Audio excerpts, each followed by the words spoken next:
Well, now, I thought in this 5 o'clock hour, I'm delighted to have in the studio the Rocking Writer. The Rocking Writer. And he's a local guy. His name is Tom Jarvis, and he's the author of Train of Consequences. He's also a member of the band Craving Chaos that plays locally and elsewhere. Tom, thanks for coming into the Auto Fair Studios and sharing your story. How are you? Thanks for having me. I'm doing great. Well, it's a delight to have you. Thanks. Well, we're going to cover a lot of ground, and you don't mind questions, right? Not at all. Meet Tom, ask Tom questions, 866-823-1077. I first heard about Tom in a Union Leader article about his book, and it was a picture of the cover, and I'm looking at it, you know, guy with jeans and boots standing on a railroad track, and it's Train of Consequences, a novel by Tom Jarvis. It's about two teenagers, right? Yes. New Hampshire kids. One moves here from New York, I think. Mm-hmm. Well, you tell us a little bit. I think you know the story. I may be wrong, but I think you know the story. I'm a little familiar with it, but it's a story about it's a suspense story of two troubled teens who run away to escape abuse and neglect. And when they get out on the road, they find that life is not quite what they thought it was. In fact, it's pretty dangerous. And once they're out there, they meet up with an old hobo who kind of teaches them the ways of the road. But that leads to much more things that I won't get into until you read the book. Right, and we'll tell our listeners how you can get the book, ebook, paperback, hardcover. But what was the seed, the genesis of the story? I mean, everyone, if you have a story, it emanates from somewhere. How'd you think of the story? Actually, it kind of dates back to when I was around 13 myself, which is the age of the main characters for most of the book. I had a friend who he had kind of a really bad life at home, and he asked me to run away with him. And the whole thought of it was, wow, no rules and getting out a big adventure. It was very alluring. But I didn't go. My life at home was fine, and he ended up not going either.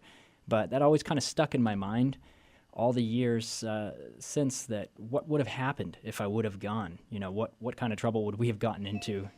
Things like that. How would your life maybe have changed? What adventures? Mm-hmm. And what teenager, troubled or not, has had some thoughts at some point being frustrated or upset about just taking off? I mean, we're not encouraging it, but I just, your story is rather personal. It's a fiction story, but the inspiration comes from that. Obviously, I didn't run away, but there is a lot of me in the characters, in both of the main characters, but it's definitely fiction. And does your friend that you had then, you guys still talking, or buddies, is he aware you wrote this book? No, actually, I haven't talked to him in years. So I just was thinking that. I was talking about that the other night with my wife. I was wondering about him. I was had this interview coming up, and I was thinking about it, and I was like, I wonder how he's doing, and I wonder if he ever reads any of these interviews and wonders, hey, is that me he's talking about with the inspiration for the story? So yeah, we'll go to the listener line here in a second. How long did it take you to write the book, the basic manuscript? I mean, to basically write it. It took me roughly around 2 to 3 months, including research, which is relatively fast. I was going to say that's pretty fast. Yeah, I've heard a lot of writers, it takes them about a year to write a book, but I gave myself a really, really strict schedule of 2,000 words a day where I couldn't get up or do anything until I had them. So. What time of day was good for you to write? When was you most creative? In the morning. In the morning. In the morning. Yeah. My wife would leave for work, and I would sit down in front of the laptop and just plug away. And your Jid, are we going out to the listener line? Okay, we'll come back to your story, and we'll tell people it's available at Amazon and Barnes & Noble, and, of course, TomJarvisFiction.com. It's fiction. Being a writer, is this your first crack at a major book? This is my first novel. I've written a few short stories, which have thus far gone unpublished. But I'm looking to maybe publish those at some point, and also working on a new novel. So. And you're a Manchester guy originally? Yes. Now, would your English teachers or teacher be surprised or not surprised that Tom Jarvis, that kid who was always messing around in class, has written a book? Wow. I've funny thing about my English teacher in high school, my favorite teacher ever, Mr. Duffy. I've always wondered about him, if he would be proud of me, because he taught me a lot. And he used to call me Ringo because I was drumming on the desk all the time. So, Ringo. yeah, he always called me Ringo. So he doesn't know you've written this? I haven't been in contact with him. I tried to find him on Facebook, but I couldn't find him. Well, so. Mr. Duffy, if you're out there, did you go to what high school did you go to? West High. My daughter went there, and I think she had Mr. Duffy because she spoke affectionately about him. Really? Good teacher? Great teacher. Well, Mr. Duffy, if you're out there, 866-823-1077. We're going to go out to our listener line, Jack from Goffstown. Jack, go ahead. You're on New Hampshire today. Hi, this is Jack Tourist. I'd just like to ask Tom about some of his writing influences. Who are they? I'm hugely influenced by Stephen King and Dan Brown, Jodi Picoult. When I first started writing, when I first started getting into writing, I was into young adult fiction, a lot of S.E. Hinton and Arthur Roth and stuff like that. Now, will there be a follow-up book or a second book? I'm definitely working on a new book, but it's going to be a standalone story. It won't be a continuation of this one. Looking forward to it. Thank you so much. Hey, Jack, have you read the Train of Consequences? I absolutely have. It's brilliant. You love it? You like it, huh? Love it. It's kind of fun to talk to the author live, isn't it? It is. This is a thrill for me, a treat. Have you met this guy? No, I have not. So you're a fan. That's great. I am a fan. Well, spread the word. And when's the new book coming out? I'm still in the early stages, so I can't say at this point. All right. Hey, Jack, are you ever going to write a book? Hell no. Are you kidding me? All right. Thanks for calling. Thanks, Jack. Thank you. But if someone out there has flirted with, I want to write a book. I mean, I've heard, the old sayings, everyone's got a book in them. And I think a lot of people, and probably your friends included, think, oh, wow, Tom's written a book. Must have been easy. It's a lot of hard work, isn't it? It is. It definitely is. And when I first started, I heard a lot of people saying that writing the book is the easy part. And when I was writing it, I was like, this that can't easy. Be true. Yeah, this isn't easy. But I have to say, though, now that I'm marketing it, the writing of the book actually was the easy part. So, but it's not as easy, Well, the other thing I was thinking when you write it, and maybe Jack, who just called, can attest to this because I haven't read it, and I appreciate I will read your book, and I'll be honored to. Young, the way you described it, yourself at 13 and your friend, and this is about two 13-year-olds who take off, basically run away. And go on this adventure, suspense and all that, a suspenseful adventure. But this young adult market is pretty big, isn't it? It is. I mean, it seems to be a big growing market where younger readers, because of all the platforms now to read these books, I mean, I still like to hold and touch things, but the electronic stuff and what's available, that's a big market. When I first wrote this, too, I had an adult audience in mind. When it starts off, the main character's name is Shelton, and he's 30 years old in the beginning, and the book is mostly his memories of that time. And in my head, it was an adult fiction. There's a lot of salty language in there and stuff like that and very adult situations going on. But after I published it and I got contacted for a few book signings and interviews and things, a lot of people were telling me that they want their high school student to read this book because it's definitely educational to them. And also at the time, I didn't realize that it was going to end up a huge trend. But bullying is a big trend right now. Right. It's in the news, and these teenage boys, they deal with this bully before they run away. That's one of the spurring events that caused them to run. To make them bolt. Yeah, so I didn't realize that it was going to be that timely. But those things, if it catches on in that regard, a lot of young people can read it, and a lot of adults or teachers may want them to. Yeah, I was surprised when I got invited to do an event at Barnes & Noble in Manchester for Educator Week. I was on an author panel talking about the educational qualities of my book. I never realized... When you were putting it together, yeah. Yeah, I never realized that. And actually, they're inviting me back. I'm going back third week of April. It's always a good thing to be invited back, Tom, right? It definitely is. So is it, even though it's fiction, a lot of it you, and even though you take liberty at, at some of the things, a lot of this looking back, is this really you looking back to your upbringing? I mean, as a kid? In some ways, yeah. Shelton, the main character, he lost a brother at that age, and I also lost a brother at that age. So there's a lot of parallels. Because they say that it's easier for people to write to what they know. You write what you know. And can add and things. All right, and now so tell me about the Craving Chaos band, and how your wife must be a very understanding person or supportive to have a husband who's a musician, a rock and roller, and a writer. Of course, if you continue to do well, she might may not have to be that understanding. But my point is, pretty creative guy, right? You, and tell me about the band. Yeah, we're called Craving Chaos. We're right here in New Hampshire. We are a hard rock band. We play mostly covers. That's what we started off playing, but we've begun writing originals. So we're kind of steering. I know who towards that. the writer is in the band.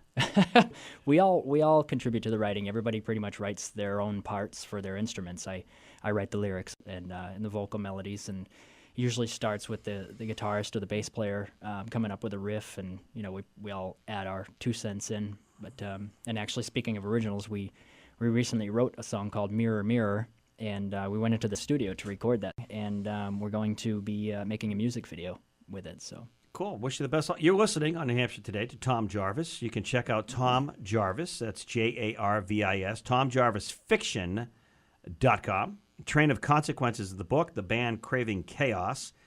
Available. The book is anyway. I don't know about the band being available at Amazon and Barnes & Noble. The book is available at Amazon and Barnes & Noble and online, correct? Correct, yep. Now, do you have to go to your website, or would people buy it from the online Amazon, Barnes & Noble? You can buy it online at Amazon, Barnes & Noble. You can also buy it in the store at Barnes & Noble. And also you can find it on my website as well. Good. Can we get you to hang around for another segment? Sure. Maybe definitely. check if anyone out there has a question about, one thing I want to ask you is, was it a good escape for you when you were writing, or was it purely work? I mean, were you writing to write a book to make it publish and be successful, or was part of it cathartic? It was definitely a good escape. I'm full of ideas creatively. That's why I have these 2 avenues of entertainment and creativity. And this story has kind of been building up inside of me ever since that idea was there, and I've always wanted to write. I love to write. Music is a huge passion of mine, but writing is also it's kind of 2 separate entities within myself, I guess. Not to say I'm crazy. Well, you're blessed and fortunate to have 2 creative paths that you have some commercial distribution with, because a lot of people, I don't know, I like Winston Churchill as a character in history, but I'm not a total Winston Churchill nut. My point is, what was the story? He was, Prime Minister of Great Britain. He didn't start painting until he was in his 50s. So a lot of people live with blessing, art. I can't sing, but a lot of people have things and they never get to totally manifest. So they kind of don't know, but it's sort of neat to be able to get it going while you're young. All right, we're going to come back with a New Hampshire novelist, Tom Jarvis. We've had many writers on the show. We'd like to do this from time to time. I like it because he's a local guy. I read about this guy, wanted him on the show. I'm delighted he's here. We'll be right back. In the studio, Tom Jarvis. He's a Manchester native. He's the author of the novel, Train of Consequences. You can get it. Barnes & Noble, Amazon, just a few places. You've heard of those places. He's also in the band Craving Chaos. We'll just have a quick listen.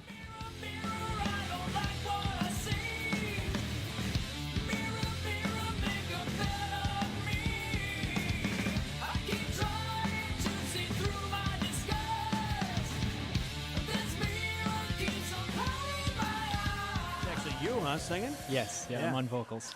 Vocals, and it's hard rock? How Yes. would you describe the band? Hard rock alternative. Yeah. And you guys are playing around. Any upcoming appearances? Yes, we are going to be at the City Sports Grill Friday, April 13th at 9 o'clock. All right. And I don't want to lose. We'll open up the phone lines if you want to call and meet and say hi to a local author and also musician. So we can call him, as he calls it, the rocking writer, Tom Jarvis, 866-823-1077.